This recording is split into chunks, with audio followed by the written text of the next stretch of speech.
Hey guys, welcome back to the channel. Appreciate you tuning in once again. So I'm working on my second half, my group build for the Street Machine group build of our Blue Ox models. I know this is not really technically a Street Machine, but this was giving me a push to get this done. I already finished that Shelby, the 69 Shelby. So I thought, you know what, I wanted to do this, and I bought a resin engine a while back from Chris over at Resin 5.2. And I just thought, man, I really wanted to put it in something. And the thing is so detailed, I wanted to put it in something that you can really see, that it just show all the coolness. And I thought, you know what? Nothing better than putting it in this bad boy right here. The 29 Model A Roadster with this cool dude hanging out the window. I still think he needs a cigarette hanging. Just barely off the lip, with the big old ash hanging out there. That's what he needs. He's missing that. Maybe he's got one. I don't know. So anyways, this is a project I've been working on for a couple nights. And I tell you what, this is really out of my wheelhouse. I mean, this isn't something I normally do on any of my builds. And, I see a lot of you guys do this. I figured, you know what, I'm going to kind of run with it a little bit and see if I can make this engine fit in here. Did it fit? Absolutely not. I had to do some serious customization. And I think I got it looking pretty good.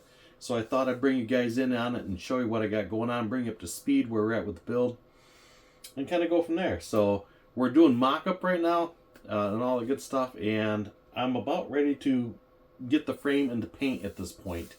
So I think they'll look cool. So take you over to the bench and let's check it out. So what I did is I glued this cross member piece in here, and at this point what I'm going to do is cut this frame right here. I need to widen it to accommodate this engine, because this is very big to sit in there. Because I need it to actually go down lower than what the frame will allow. But with the oil filter housing, alternator, and the AC compressor on the other side, it's just not going to fit. It's just too much engine there. There's just too much engine. So we're going to cut this down, and we're going to make this fit. So what I'm going to do is I'm going to cut this, and I'm going to actually bow these out a little bit, and I'm going to take some pieces of styrene and just make some edges, just make the frame a little wider. I had purchased this engine from Chris at Resin 5.2's Resins, assembled it, and it turned out pretty cool. So I actually cut the frame on it already. It started out at life as this, something like that. And I bought this when I was down in Detroit. This is a Pinto front end, or a Mustang 2, Pinto, whichever way you want to take it. So my plan is I'm going to take and modify this frame using some styrene strips, and this will be my new frame, because this is about the same dimensions of this frame here. So it's going to be my new subframe basically. So it's going to go from here out to here, and then tag into this, and then I'm going to cut this off, and then this will stick out the front kind of like it did before. Or I may not just use it at all. I'm not sure yet. So either way, this is going to kind of come up to here, but we're going to make the frame with this here and eliminate this. So this did not come with a transmission, so I took a transmission from another kit. This is looks like a Ford AOD or a 4R70. Probably just an AOD because there's probably no electronics on it. So we're going to take this one and going to mate him up to here, and it'll be our drivetrain. Because this originally came with a blown Chevy motor. Is it blown? I don't know. It might be. Maybe the guy got on too hard. Other than that, that's what we're going to do. So I'm going to do is take this and start cutting the frame here. All right, guys, it is trivia time. Who was the first on the scene out of these four companies? Was it A, Monogram, B, Johan, C, AMT, or was it D, Revell? Answer coming up in a few. Let's get back to the video. Okay, guys, so we're going to start off by taping our frame to the body and so on. So I threw the floor pan in there just to make sure I didn't have nothing else sticking forward. So I have a firewall that goes in here, and obviously I'm not worried about that right now. Basically, I just want to see where I'm going to be to set this engine in here. So the original car, this sat out in the front, something like so, and the axle went across this mark right here. So that's where the axle sat. So it's the axle that comes in the kit. So that would have sat about here. So my plan is to use this independent front suspension, and it's about the same width, so it works out good. So what I'm going to do is try to get this about here, and that's where that's going to end up.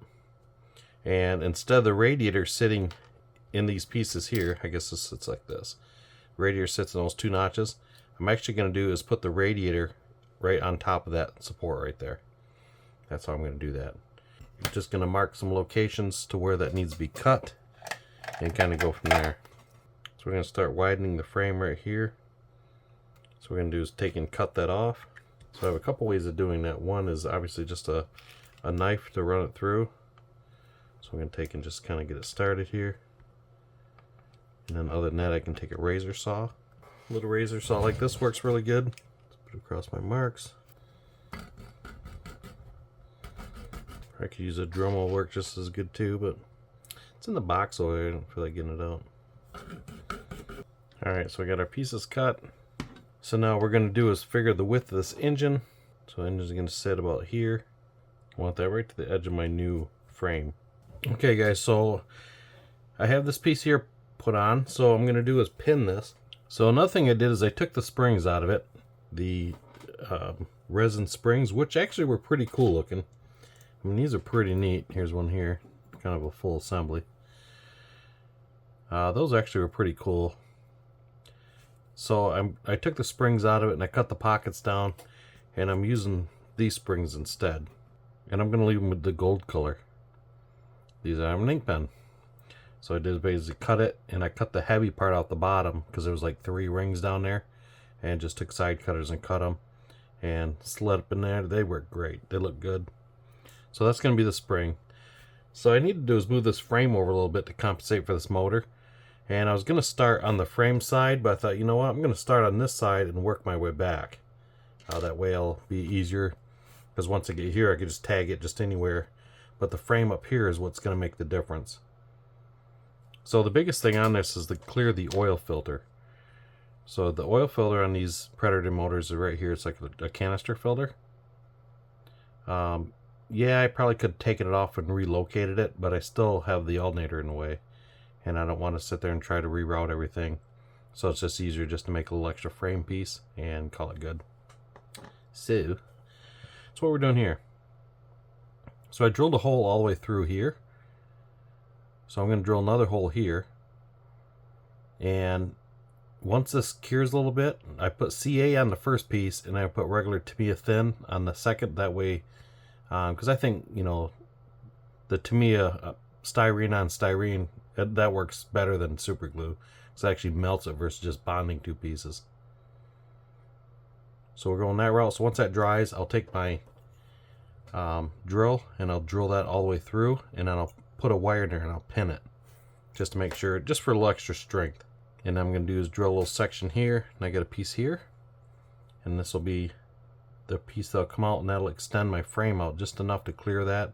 And once I get past that motor, we'll bring the frame back in. So we're going to get this side done. Like I said, I'm going to start with drilling the hole here. Like I say, that way I can pin it. It makes life a lot easier. Just stir these things up. And this resin drill is really easy, so it's not like it's a challenge to drill through it by any means. You know, I really don't need no power tools or any sort. So I'm going to do is I'm going to get this drilled, and I'm going to get these pieces glued on this side, and then I'll bring it back and I'll show you where we're at. Like I say, I don't do this much, guys, so I'm kind of teaching myself as I go. Best way to do this? Probably not, but you know, that's the way we're doing it today. Alright, so this is where I'm at so far. So what I did, I took 2 little pieces, basically this same size here, and this was this sheet here, the 40 by 125 styrene strips, and I took and cut 2 of them. So one is on the inside and one is on the outside. So those are still kind of drying, but I got some holes drilled in there. So what I did is I drilled the hole in here first, and once these dried pretty good, the hole going all the way through, I took a pin and went all the way in with it, so the pin comes out to the side here, with the glue, so that gives it some pretty good strength. And then I drilled a second hole, and now these are going to be the frame sides. So this is the 60 thousandths by 1. That's what these strips are. So once again, I drill a little hole, put a piece of wire in there, and this one here I notched it. So it's going to sit nicely in here, like so. So when I glue that, that'll be nice and sturdy. It's nice and straight. And I got another one here for this side, same thing. And like I say, I did is before I started, I took and sanded the edges down. So I just basically took a piece of heavy grit sandpaper, laid it inside it, and just walked it back and forth. That way it's not just a square cut piece. It's got a little bit of a look to it. So now I'm going to get this pinned together, and this should fit in here nice. So after I get this pinned, I'll set the engine in here close, because I want the engine to sit right in front of it, about here. That's where I want that to sit. So that way it leaves me my little bit longer wheelbase. Like I said, the radiator will sit in here. So that's sitting like that. Once I get the frame put together, then I can measure out, see how far I'm going to need to put mounts in here. Alright guys, with a little bit of paint work here, we got our transmission painted. So that's going to made up lovely on the back here. And we got a little bit of framework done. So I have that Pinto Mustang 2 front end. Got that put together. So I pinned all these pieces. Made a little block here in the center. Kind of pull that out a little bit. So then we have the frame. And I had to make a little bit of an extension here. So now we're just going to tap that together. And that should fit in there nice. So the engine, I made little brackets here, almost like an engine mount. So we're going to paint those. And that's what my engine mount is going to sit on. I had some styrene L pieces, and that's going to be my mount. It's going to be attached to there to the frame. So once I get this together, get the engine mocked up in here, and then the frame will get painted. And then we can start assembling it. Alright guys, answer that trivia question. If you said A, monogram, you are correct. Company started in 1945. Let's get back to the video. Okay guys, so we got the transmission glued on the engine. That works out pretty nice. So we're going to do a little detail on that yet. And I got the frame glued together, and I ended up putting some of my Bondo spot putty on here. So now we're going to let that dry, and I'm going to sand it up, so hopefully we can get it sanded decent enough to where I don't see the gaps in the frame. And that glued together really nice. It's pretty solid. So pretty happy with that.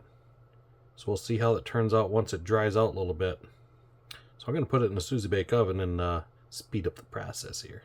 I made myself some motor mounts. This engine did not come with an AC compressor, which the car obviously is not going to have AC, but I need something to kind of tidy up the belt area. So I threw one on there. That's out of a Super Coupe model kit. And I took a starter off the engine that come out of this kit. Cut it down, cut the solenoid off in it, and had to cut it down to make that fit, which worked pretty good. So I've been trying to figure out how to get this to sit in here properly, so I got that working pretty good. So the frame, I ended up cutting the frame right here and in here, and I kind of course I goofed a little bit, so I cut it a little short because that engine's a lot longer than I anticipated. Had to add a little extra piece in here, and then I pinned it. This is all pinned together. So then I took another piece here for support, and I just did some putty just to smooth it all out and go that route. So this piece here was the existing part of the frame that was actually here. Obviously I cut a chunk out of here, and I egged this out a little bit for the alternator. Glued all this together, so it's looking pretty cool. So like I say, that's all smoothed out, so this is ready for paint. So I think that turned out pretty decent. So this is my, like I say, my little engine supports I made.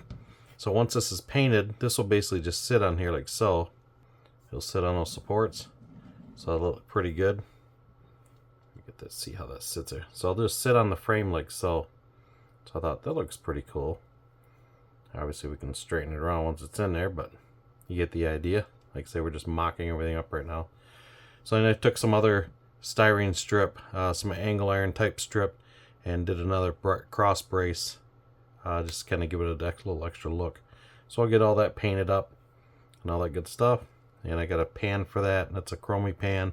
I don't know what transmission engine kit that's out of, but it seems to be doing the purpose. So anyways, that's where we're at with it. So this is going to get painted a candy apple red. And I'm going to paint this MCW Iconic Silver. This is a new Ford color. It's one of my more favorite silver colors. I love this color. And I was really debating on the color. I mean, I was going to go candy apple blue. I don't know, I was really kicking colors around. So this is the blue I was going to go with. And I thought, man, that looks really good. But I thought, I don't know. It's got more of a purple hue to it, so I'm not overly crazy about it. So I did the firewall originally. And then I thought, you know what? I tried another different thing. I put black primer on it first. And then painted the blue candy apple over top of it. Just to give it kind of almost like a blackberry look to it. I don't know. I think I'm just going to stick with the silver with the red on the bottom. I'll match the transmission and go from there. So that's my game plan anyways. Alright guys, we're going to wrap this video up. So I changed the transmission color. I set it against the newly painted frame and it just didn't look good. So I thought, you know what? We're going to paint it gloss black. So that looks pretty sharp. And I'll show you the frame here. The frame is painted House of Color Candy Apple Red. So that's pretty cool looking. Got that front end on there looking pretty good.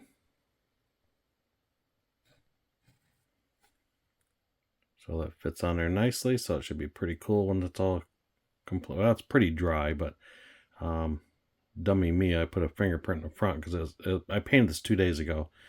And I put it on pretty heavy. But yeah, so I might have to touch that up a little bit, but that's all right. So it's going to be our frame, engine sitting on top. That should look pretty good. And I'll show you some body work and then we'll wrap this video up. It's been sitting in for a little bit, not too long. So this is painted Iconic Silver. This is the new Ford color. I love this color because it's almost like a black metallic. So that is over top of the black primer. So once this cures out, we got a couple other color schemes that's going to go on it to finish it off. And I'm also working on my USAC build. And yes, it's going to be similar color, but with some changes. So the hood is painted. So it's sitting in here drying. Like I say, I love that color. It's one of my favorite colors on the new vehicles. I see the Iconic Silver coming with the black wheels all the time. I thought, man, it's so sharp looking. So once MCW said they had that color, I thought, oh man, gotta have it. So it just looks super cool. So we're going to leave this stuff sitting here for a little longer and we'll come back on it, check on it later on. But that's where we're at so far on this build. We're going to leave it at that. Like I say, this is the new color here. It's Iconic Silver. This is MCW 2020-32E. Like I say, super cool color. So that with on top of the black, and that's what you get. Turned out pretty nice. Alright guys, I'm going to wrap this up. If you guys looking for colors like this, go down and check out Hobby Nut Models. That's where these come from. And like I say, I think they spray really nice. And I tell you what, that silver spray is really, really good for a silver metallic. It sprays super clean. I mean, it's not, you know, all run and zebra stripey and all that stuff. It sprays out really nice with the Mr. Hobby leveling thinner. So I was pretty impressed with it. It sprayed nice. It was my first time spraying it. So I was pretty happy with it. So other than that, guys, I'm going to wrap this up. I appreciate you tuning in, checking out the channel, and we will see you guys the next time around. You guys have a good one, and thanks for watching.